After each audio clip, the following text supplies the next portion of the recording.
is the city manager for the city of Tyler. And I'm not going to go through a long list of the things that he's accomplished. I'm going to tell you this. When the city of Tyler has been, they long ago projected that the economic downturn looked like it was coming. And they started to prepare. They've done smart things that I can't get people in the legislature to pay attention to, like, a hiring freeze.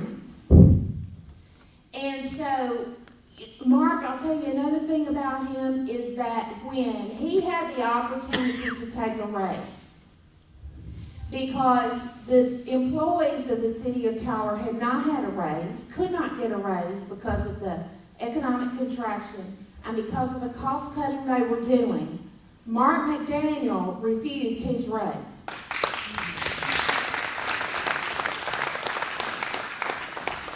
Now, and I won't name names today because there's going to be an upcoming election where there will be plenty of opportunities to do that. But there are elected officials, local elected officials, that when employees weren't getting a raise and when they were being laid off because of some cuts that had to be made, we've got a couple of elected officials in Smith County that took a raise. A big raise. And so that'll be a campaign issue.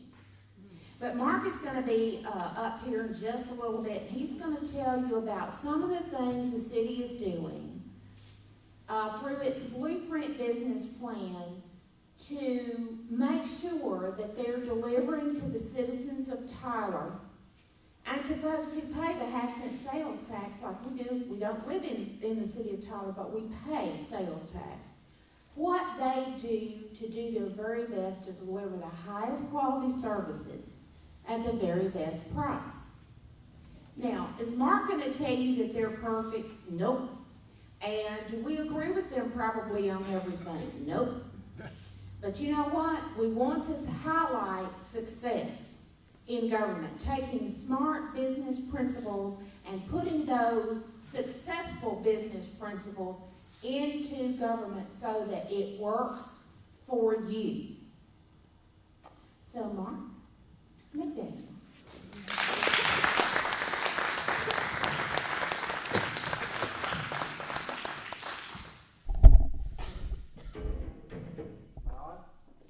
Can you hear me? Okay, great.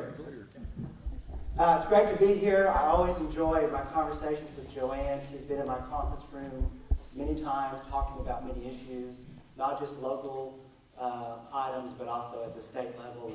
And she and I have a lot of agreement on the state level, on many levels. But it's a pleasure to be with you here today to talk to you a little bit about the city of Tyler. We've been doing some of the things that we've been doing for so long now that we've kind of taken for granted. But it's always a pleasure for me to come out and talk to people about what we're doing, to not just share with you, but also remind myself about how we're different, very, very different from other local governments. And I want to talk about that today. So we start off with this slide here that's, we call it the PEP wheel, Performance Excellence Program wheel. In the middle of that wheel is our vision to be the standard for performance excellence in local government.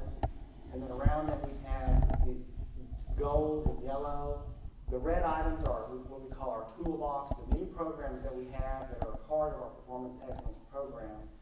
And then the criteria around the outside are evaluation criteria that we use to evaluate every operation. We've got some 25 to 30 separate operations. All of them go through this process, and I'll tell you about how we do that. So I'm going to talk about some of these boxes, these red boxes in particular. But before I do that, I want to talk a little bit about the fact that we've been at this a long time. In fact, if you look at this continuum here, it's 15 years of continuous improvement. A lot of my colleagues will approach me, other city managers from not just Texas, but around the nation, and will say, hey, I heard your presentation on that program. We want to start that and tell you how I can do it now. And so what I have to tell them is that it's not just a process improvement, it's a culture improvement. It's a mindset about how you run government. And so starting back here with the blueprint, and it was adopted, and then we did business planning, and we had an apprentice program for employees, and then we did City University, and we had our whole Call to Serve initiative, Leadership Academy, our Lean Six Sigma program, and then this pep wheel pulls it all together. So when I'm out talking to my employees, I'm talking to them about the fact that I'm not introducing yet another program. What I'm doing is I'm pulling this all together for you so you can see how these programs align with our goals to achieve our vision and the evaluation criteria that we're going to use to do that. So again, starting with the blueprint, it's been a long process. I'm standing as city manager, I have the pleasure of standing on the shoulders of some really great people that have done some really great work with the organization, both the staff and the city council over the years. So let me start with one of our tools, Lean Six Sigma. We've got, I'm sure, a lot of professionals and retired professionals in the room that come from the manufacturing sector. Lean Six Sigma, Toyota, GE came out of those two organizations, has gone worldwide. Not many governments use them. They do it at the national level in some ways. Cities have begun to use this. We were one of the first in the nation to launch it citywide. But this program, you can see, since we launched in 2009, has actually gained us $3.3 billion in savings. And what we do is we take employees at every level in the organization and we train them in techniques to evaluate programs. These same techniques that the manufacturing sector has used to look at processes, to look at how we spend chemicals, to look at our overtime in the police department, to look at how everything that we do. So we have, at this point, we have about 75 green belts who have been trained, and then the next level is black belts. I've got about 8 of those citywide, and they're constantly doing these projects. Right now, we've got, you can see the number that have been completed, and then this last bar here is just year to date, first quarter. So I fully expect that one to be up by the end of the year. But when we started this process, it wasn't so much about saving money as it was about saving time. Because I knew that we weren't going to be adding any employees, not in this economy and probably not for the foreseeable future as far as short term. We just can't afford it, and we need to look at better ways of doing business. So for me, it was more about working smarter and using the people that we had, investing in them, and trying to look at saving time. So we have saved, as you can see here, over 20,000 hours, which equates to basically 10 positions if you're just looking at full-time equivalents. This next slide shows you City University. Now, City University has been maybe a year longer, but again, one of those tools in that toolbox where we train our employees through an in-house training program. Very simple. I mean, it's a room that's probably, I don't know, an eighth the size of this room that's fully equipped with technology, and every day I've got employees that are being trained in a variety of things. You can see here the number of training hours that we've actually had, and when we say we've had savings of over $481,000, that's what it would have cost to send these same employees off to training just for the registration fee, to Dallas or Houston or College Station or wherever. We were training them in-house. Doesn't even include the travel and training, the travel to get to those courses. So we're able to save money on our training budget by doing it in-house. And it's not the city that's actually putting on the training as far as instructors. We do some of that for our new employee orientation and things of that nature. But we bring instructors in from all over the state to perform some very high-quality training. You can see here the tracks that we've had. We started out with the 4 tracks that you see at the top. Then we added, we've actually got a Toastmasters group and Leadership Academy, the Lean Six Sigma program. This Call to Serve difference training, people say, what's that? It's customer service training. It's also employees talking about the fact that our job in government is it's a noble calling. We're serving what we feel is a higher purpose and service to others. And so it's not about producing a widget or providing some other type of service. It's about providing the base level service that people need. Police, fire, making sure the toilets flush, making sure the water flows, repairing the streets, the real services that affect people's lives on a daily basis. And so from the labor on up to the manager, we talk about the fact that that is a noble calling to be able to provide that kind of service to your community and give back in a way. And then we also, this last year, added a wellness track for our employees, as well as a cohort program where we actually had the University of Texas at Tyler come in and teaching or starting the program in-house for a Master's of Public Administration for some of my senior staff. So really doing a lot with this City University. Again, about investing in our employees, the ones that we have, because we're not going to be adding any more employees in the near future. Okay, this is a graph of the experience that we've had since the 80s in terms of the number of regular full-time employees. Okay, so you can see this last bar here. I just pulled this off the computer yesterday, so it's a snapshot in time. Yesterday we had 768 regular full-time employees. And then these are audit numbers from our audit that on that day when the audit was done or compiled, that's how many employees, regular full-time employees we had. So we have fewer employees than we did in 1985. And you can see that the dip here is because we had a hiring freeze. At one point, 2 years ago, we had 140 positions vacant. And so we've added back a little bit since then. This number was a little bit lower earlier in the year, 750. But we're adding back very slowly because although we have seen an improvement in some of our revenue sources, it's all very incremental. You know, whether it's your property tax base or your sales tax, or whatever your revenue source is, it's all very incremental, and it's kind of a tentative environment that we're in. So this next graph will show you, if you look at the number of citizens that we have, because over that same period of time, our population has grown by 30%. So we've gone from 12 employees per 1,000 residents now to 8. This next graph, I know it's going to be hard for you to read, so I'll explain it. We have a very non-traditional organizational structure. Most cities our size are about 100,000, which that's a pretty big city, even in Texas. And most cities our size might have 4 assistant city managers. Every department might have not just a director, but an assistant director and a few management assistants.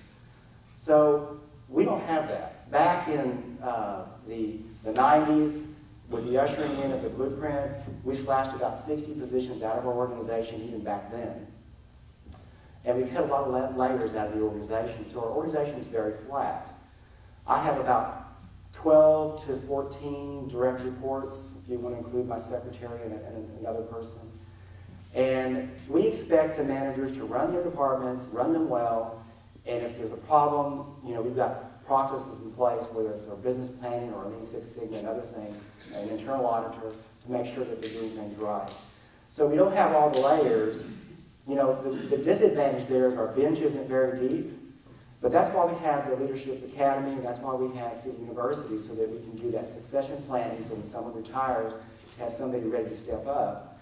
But the communications in the organization are tremendous because you don't have all the layers and the bureaucracy to go through. So there's pros and there's cons, but I'll take this one any day. Okay, this one I need some explanation. The criteria that you saw on the outside of that wheel on that very first slide, that's the same criteria that you see along the bottom here. So every department, every quarter, is being looked at and rated on how well they're doing in these criteria. And it's a standard set of questions, maybe 25 per criteria that they have to answer, and they're scored. Okay, and they're scored by what I call my PEP squad, because it's my black belt team plus a few green belts that go in and they do this analysis.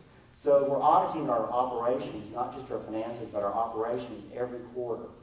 And so we rate those departments on these different criteria. You can see here, results is weighted higher. It's got more maximum points. And then historically, these are actually, are some of you familiar with the Baldrige National Award? Okay, that award, these are the same criteria. This is the Baldrige program. Okay, so we are on the track with that program. And I tell my employees, it's not about the award. We may never ever give the award. It's about process improvement, and all I care about is that from one quarter to the next that we're making progress. So historically, if you're at a 700, you're a Baldwin Award recipient, nationwide. Only 2 cities have done that nationwide. You can see that we had several this past, in the box there, several departments that actually performed better than 700. Our average was 526. And so it's very rigorous, and it's a little bit almost comical when we have a new employee that will come into the organization, and maybe they came from another city, and they see the pace of what we do and the variety of things that we do and the analysis that we do, and there's a little bit of, it's a culture shock for them until they can really kind of fit in. If they don't, then they're going to be moving on. But it's between the financial forecasting, the triangular forecast that we do, 3-year budgets, every department has a 3-year budget, the business planning, the Lean Six Sigma, they got to stay with it. If they can't keep pace, they're probably not going to be around very long. We just can't afford, as lean as we are, every position counts. So we can't afford, we don't have any deadwood. We can't afford it. And so that's why we have these programs in place to make sure that we keep pace. Now, the things that I showed you previously are more internal evaluation, even the last business planning criteria. Eventually, when we apply for an award, we'll have a party come in from outside, and they'll do the evaluation of us independently. But this one is an independent evaluation of us from Standard & Poor's. So you can see here, back in the midst of the recession, we're getting a bump to AAA bond rating and AA plus on our revenue bonds. And that's just phenomenal. I mean, in my career, I never thought I would work for a city that was AAA just because there's not that many of them. In fact, our credit rating is better than the federal government.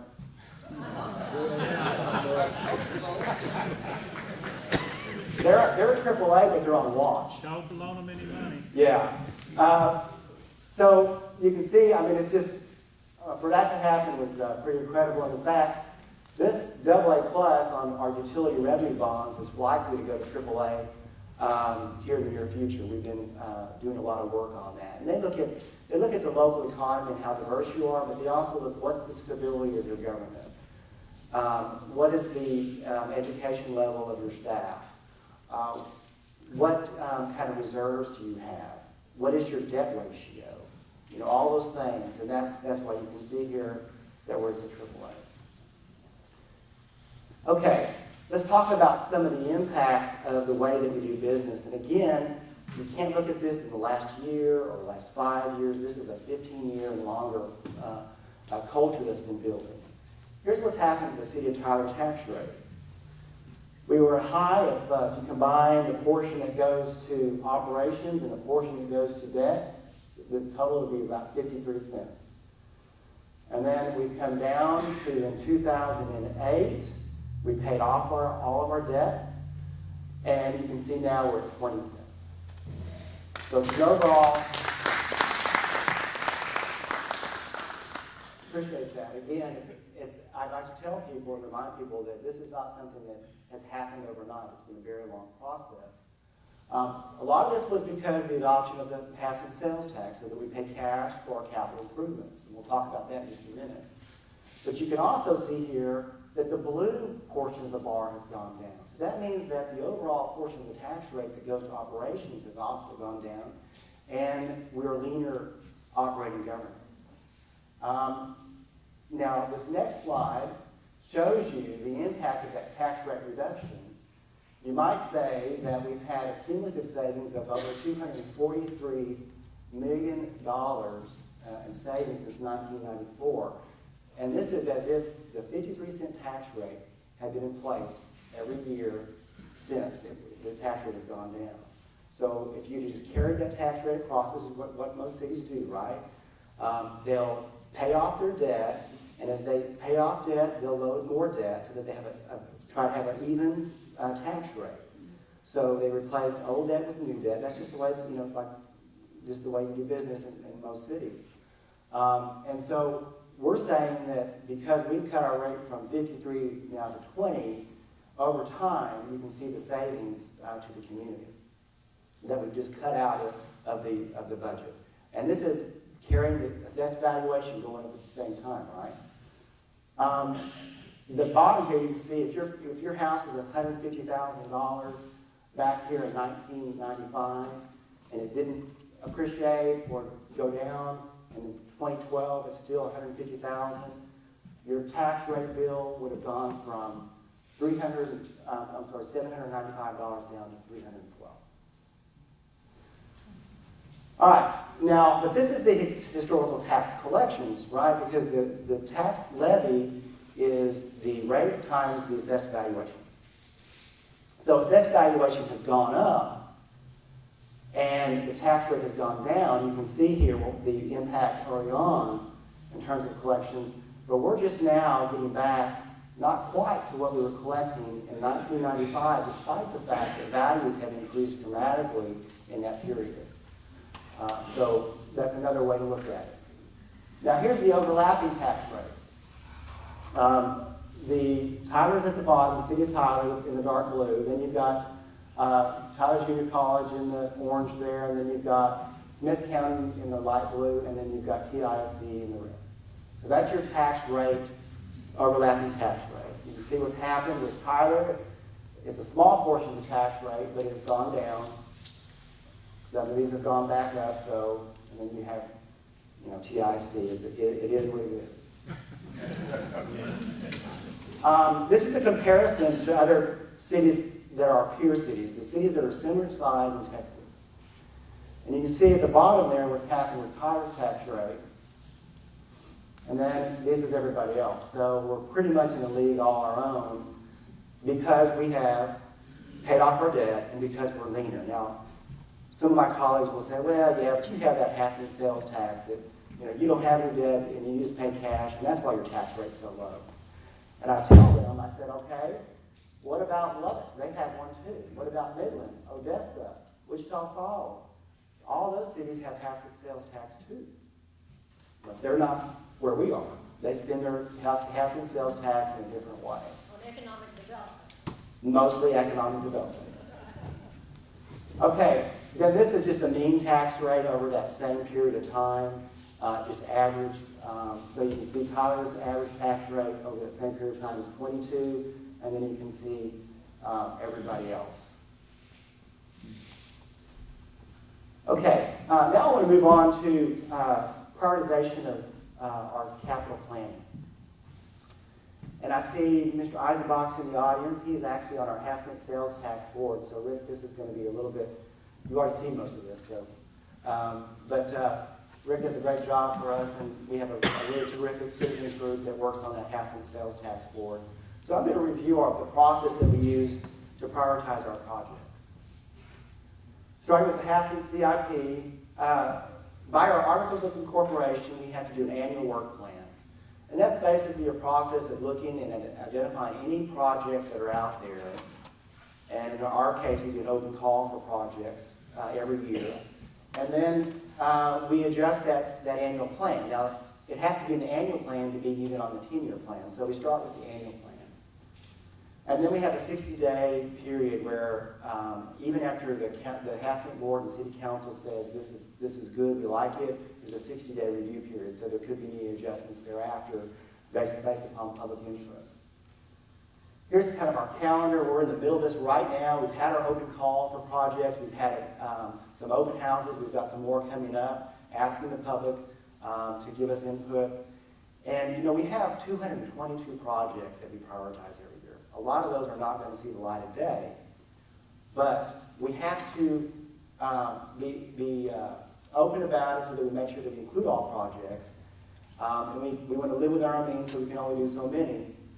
But we rank every year because what was a priority last year may not be a priority next year, and something that wasn't a priority last year may be one now for a variety of reasons. Maybe there was some sort of flooding, or there was a street failure, or there's matching funds now where we've got funding from another source or donation, and it moves up. It might rank higher as a result of that.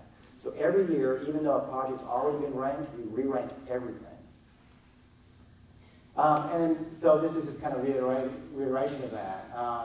We prioritize because our goals change, our sources of funding change, and the project's readiness also changes, just depending upon, are we ready to do this project, for example, a street? Well, what's the condition of the utilities under the street? We don't want to redo a street where utilities have to be, rip up the street to put in utilities. So we need to make sure there's a coordination of that as we go along. Here's the ranking committee. It's all staff because these are folks that are, these are mostly engineers. So we also have our chief financial officer, city planner, and so forth. Every project is ranked against 9 criteria that you'll see in a minute by these people. So the reason we do that, use the number that we do, there's a lot of folks up there, is that your highs and your lows wash out. You don't get these outliers. And if you do, the group discusses them as a group, and the score may change. But it helps to make sure that we don't have one small group and there'd be wide variations from year to year, so it washes out.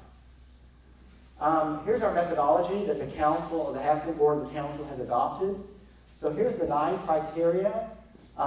The green, these are principal ranking criteria, and then technical ranking criteria in red.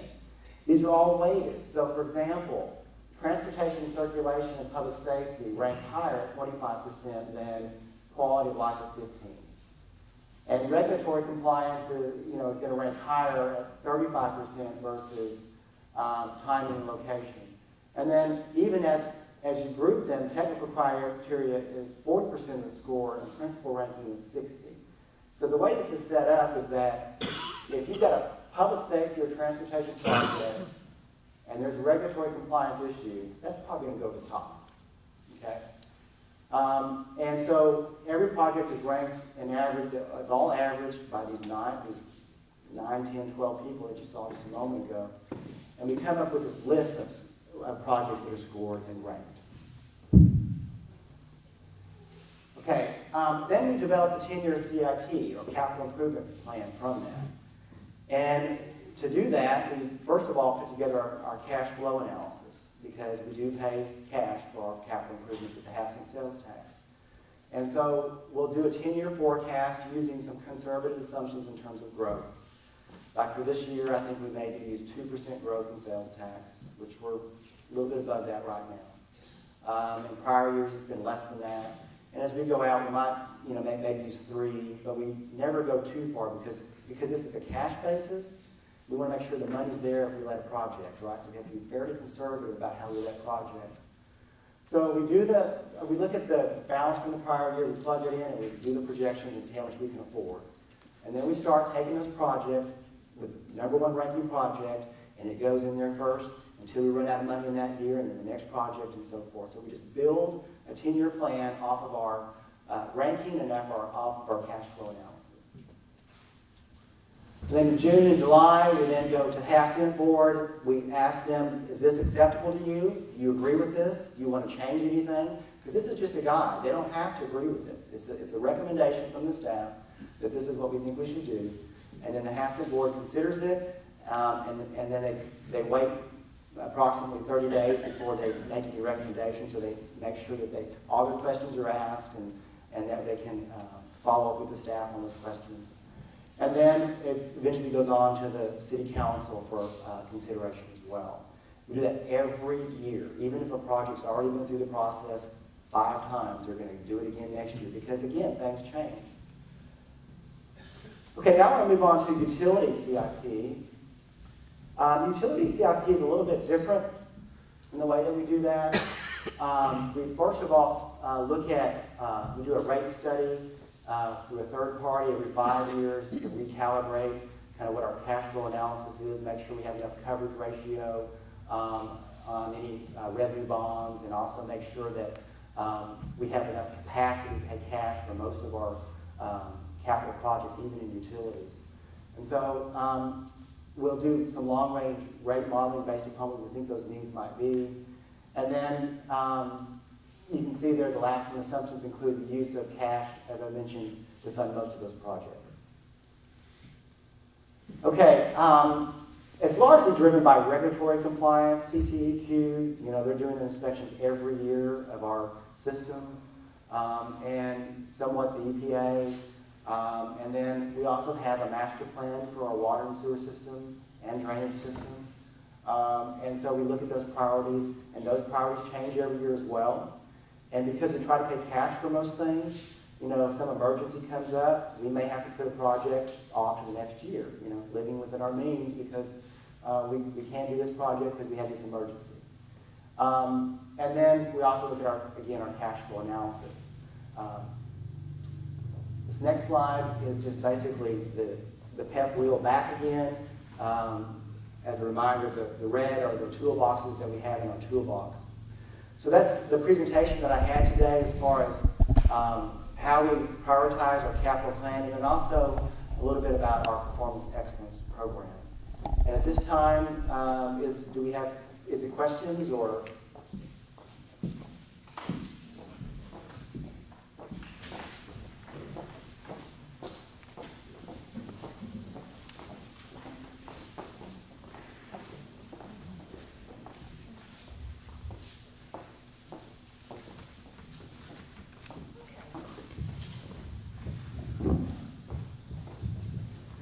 Okay, now we got it. These couple of questions are about the half-cent sales tax projects and how they're prioritized. When you built the Earl Campbell Freeway, why didn't you extend it 2 blocks longer past Sam's on Loop 323 so Tyler citizens would have an entrance to Bellwood Lake? Is this lake just for the rich to enjoy? Well, I think it's about, again, living within our means, and that particular tract of property was sold some time ago to an investment group who's trying to develop it. And my guess is that stretch is probably going to be paid with private funding that benefits the developer of that area, which is the way that a lot of the arterials are paid for, not just with city funds. So when we look at the projects that we need citywide, the next big project, the next big street project that you're going to see is Cumberland West, going from Broadway over to Old Jacksonville Road. And that was a pretty expensive project, but we're trying to create more of those east-west connections so that we can get traffic off of Broadway and some of the north-south corridors. So with the opening of the extension of Grande, with the opening of the Earl Campbell Parkway, and some other things, we've been able to impact the traffic levels on the arterials. Okay, let's see. The Tyler 21 plan ranks South Tyler traffic congestion as the #1 concern. How did the Earl Campbell Freeway get built before finishing the Cumberland Road extension to the Old Jacksonville Highway? We basically went through the same ranking process. Some of these we haven't been at this ranking process, by the way, except for the last, let's say 4 or 5 years. Prior to that, it was basically a big discussion about which projects going to be next. At that time, Earl Campbell Parkway was in the hopper. It was called the extension of Sunnybrook or 8th Street, I think. And the analysis was that would positively impact the flow of traffic again and get traffic off of some of the north-south corridors.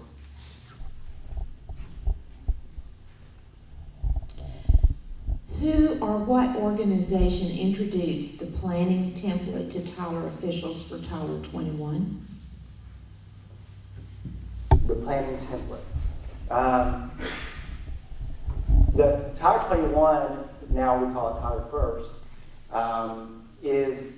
was developed by the community, and we hired consultants that helped us with that project, but the vision and the principles of that plan and everything in it, including the chapter 13, which is our implementation plan, 400 separate action items for us to work on, was all developed by working groups of citizens for each chapter, and then ultimately we had citizen surveys, and then the steering committee, and then the planning and zoning commission, and the city council adopted. We're going through a 5-year update right now, so we've reconvened steering committee of about 60 people.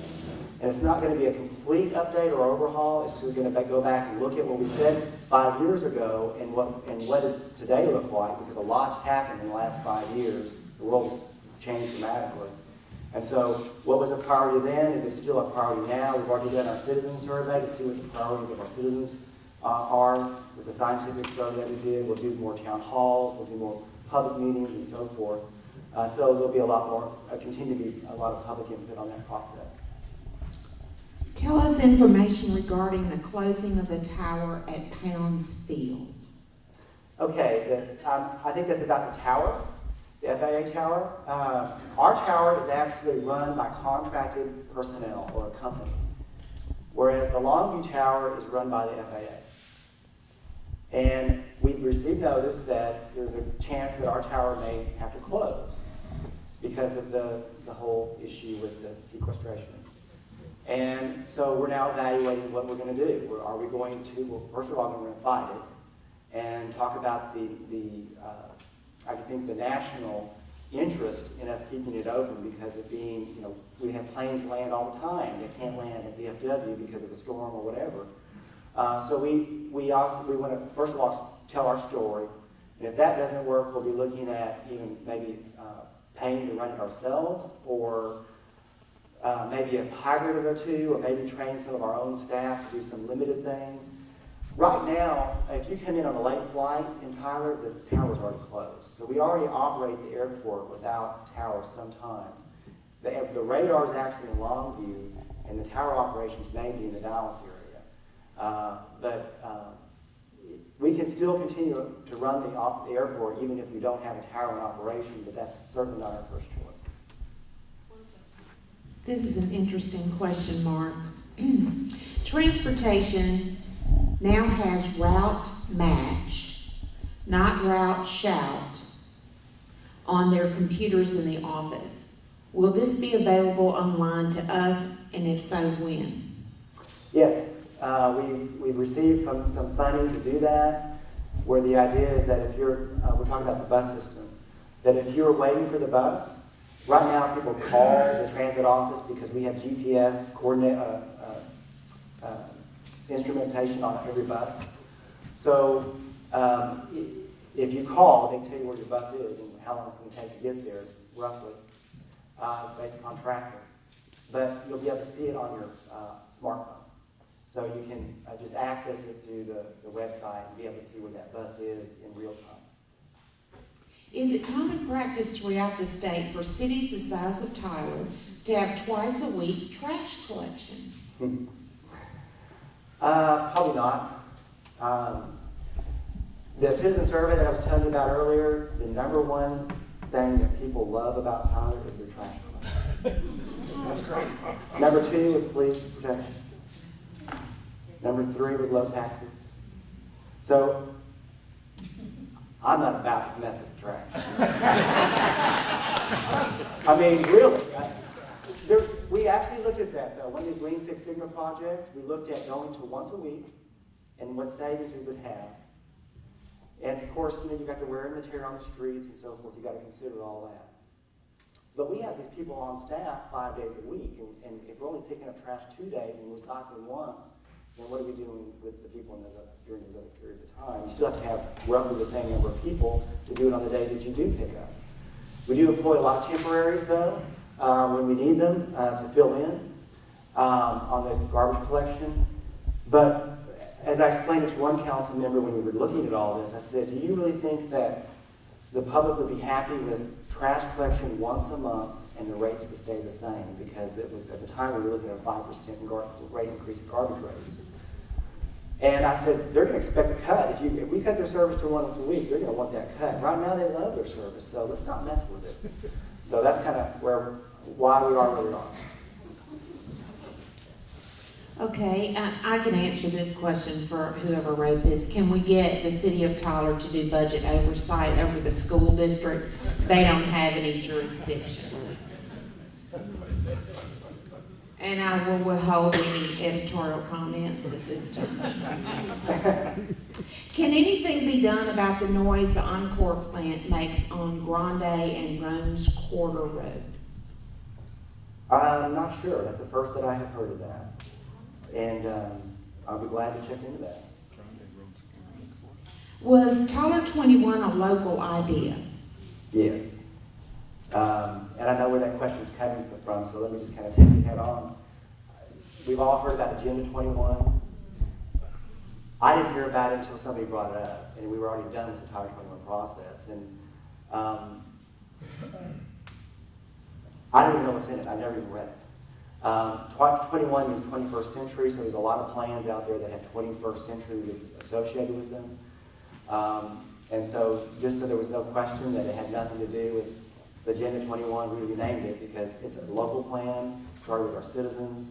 We had over 1,000 people participate in that, either through a working group or an open house or in a scientific survey. And it has been a tremendous plan for our community. Okay, Mark, we've got a question here that I'm going to condense. Would you speak a little bit about the need for the downtown parking garage and how you all made that a priority? Sure. Well, it was a project that was contemplated in Tyler 21. There's a whole chapter on downtown revitalization. And for me, as a manager, I look at the whole city, because if there's a part of our city that's not doing well, it affects all of us. And so we're only as strong as our weakest link, so to speak. So we need to look after all the city. And we all know there's been disinvestment in the downtown. Well, the downtown belongs to all of us. It's our center of government and a lot of industry, offices and so forth. And we need to take care of that. If we don't, it's just going to continue to decline. And it's going to actually be a hindrance, a ball and chain on the city, as opposed to being something that helps us to prosper. So in order for the downtown to prosper, we have a parking issue that we've got to address. And it's kind of a chicken and an egg thing. You build the parking before more buildings, or you try to build more buildings and then you don't have enough parking. I can give an example of how the impact is already happening of that parking garage. I'm in contract negotiations with the People's Petroleum Building on more parking spaces for the new garage. I'm talking to another person about filling the Lindsay building, but they're saying, well, am I going to have parking? And then there's a lot of other buildings. You know, the county wants more parking for their jurors. Liberty Hall is starting to really get busy. We need parking there. So we did a study. We had Walker Parking Consultants out of Houston come and do a study about what our parking needs were. And the council made the decision that this was something that we wanted to pursue. So you'll see a whole lot more about that within the next 30 to 60 days. Why have 18 compressed natural gas cabs been parked unused near the Greyhound bus station? That would be a question for the operator, and those are not city cabs. Right, and we'll be getting into that a little bit more. Whoever asked that question, if you'll talk to me a few minutes after this is over, I don't want to drag the city manager into an issue we're about to take on. So let's leave him out of it, but you can talk to me about that. I have some ideas. Okay, let's see. Is Tyler an official member of ICLEI, the International Council for Environmental Initiatives, and if so, for how long? No, I'm not sure what that organization is. I've checked that out, and the city of Tyler's never been a member of ICLEI. Never, ever. Okay, let's see. When the template for Tyler 21 was introduced, was it first introduced to the mayor, the city manager, or exactly how was it the initial step made, Mark? We had a steering committee that then Mayor Joey Sieber established from all sectors of the community, so we wanted to make sure that we had broad representation that would reflect our demographics.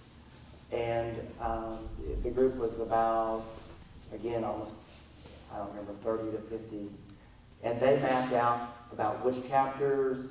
We even actually, midway through the process, we added a chapter that we didn't think we needed, but after the discussion started and we got feedback from the citizens, we added a chapter.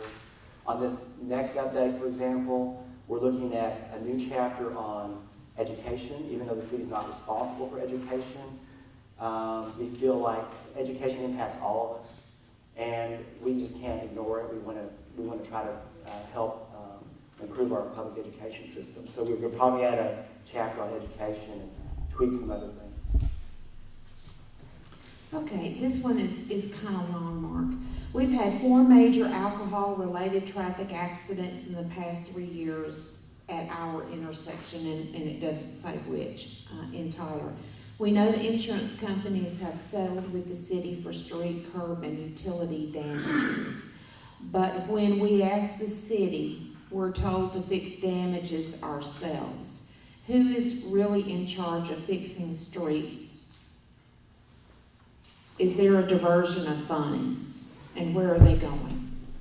Usually what happens on an accident like that is, depending on whose fault it is, but their insurance will oftentimes pay the city, and then we go out and fix whatever it is with the money that the insurance company gives us. So if whoever wrote that comment, if you want to talk to me, I'd be glad to visit with you more specifically about that. Now, this is a question that is off of a sheet of typed questions that were handed to me, so I'm going to, again, summarize this. Would you describe how the priority was set for new parks versus the money that's going to be spent in downtown Tyler in projects like the parking garage? So how do you all go about deciding if you're going to add parks or you're going to develop downtown? Let me get back to this right here. We go. Parks come in under largely this item right here, quality of life, whereas parking garage and circulation come in under transportation. So naturally, as I said earlier, those two are going to rank higher in terms of their weighting on the score. The city did do a park master plan, also something that was detailed as an initiative in the Tower 21 effort. And in that plan, the emphasis was, first of all, take care of the parks that you have, and then look at the possibility of new parks where you might have some park deficiencies. And so probably the area of town that would need parks the most, if you look at deficiencies, if you don't include Lake Tyler, is this part of the city, back in this sector of the city. So we use a master plan to determine what the park needs are, and we rank those. Every item in that park master plan is then, there's a project sheet done on that. It's then ranked through the half-cent program, and it has to rank against the other 221 projects. Okay, and the last question I have pertains to the difference between TxDOT's rankings and what the city participates in. So this question is about the list of the 100 most congested roads in Texas that TxDOT has had for a very long time. And would you explain how the city interacts with that, and does that 100 most congested road list, this person asserts that there are 2 road segments on that list in Tyler. So how do you make a decision about what you're doing, Mark, as related to this list? When we do the ranking, and that's, again, one of the reasons why you see transportation circulation weighted so high, we consider that. TxDOT owns their own facilities. They own many roads in Tyler. If we want to do something on those roads, we have to get their permission. They spend their money to repair them. We do have to, as a city, though, in many cases, operate the traffic light, things of that nature, maintain the right-of-way, just through an interlocal agreement, because they won't do it. And so we do that locally. And so they kind of do their thing on their roads, we do ours on ours. We do have some coordination. In fact, quarterly we sit down with their engineering team and my engineering staff. We talk about projects. Last time we talked about Old Jacksonville Road corridor, going from the Loop all the way to Gresham. And, we need a corridor study to examine that. Then what happens is TxDOT actually has their projects come through what's called the Metropolitan Planning Organization. And that organization is chaired by Mayor Bass, and it includes elected officials and industry officials and TxDOT that meet on a fairly regular basis to look at projects in the area and rank those projects and put them into a 3-year plan that they might be considered for funding based upon the availability of funds. Okay. Thank you, Mark. Thank you very much.